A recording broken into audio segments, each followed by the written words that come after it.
Filipino. I am a Filipino. We are Filipinos. The Resiliency of a Filipino by William G. Bacani. Filipino is resilient.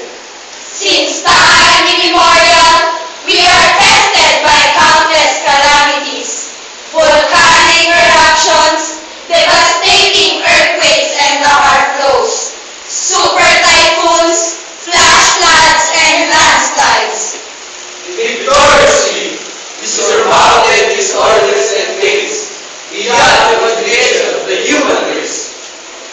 Instant death of our loved ones, plagued by transportation mishaps and natural disasters. Thousands also died in hunger and malnutrition, including ambushes and endless wars in Mindanao. They trampled our basic human rights, such as the right to live. I lost my loving husband, who didn't want to join Abu Sayyaf. I lost my only son, who opted to become a military man. We lost our innocent children and women. We lost our homes and properties. Survivors are Filipinos. The wrath of nature takes everything from us. Wealth, properties, and family.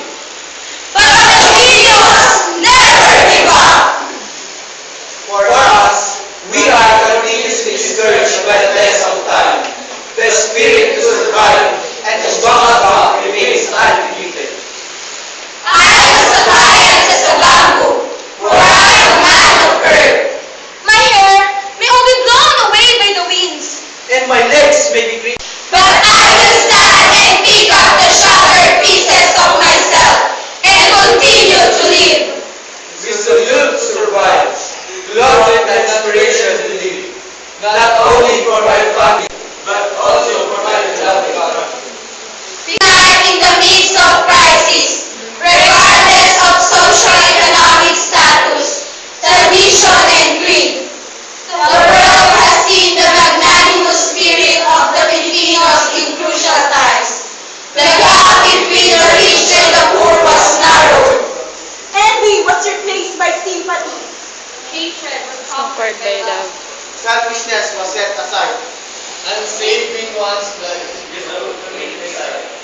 History tells us that the Filipinos have captured innumerable foes, natural and not, and shall always strive to champion in all odds. Because innate in the Filipinos is the will to survive.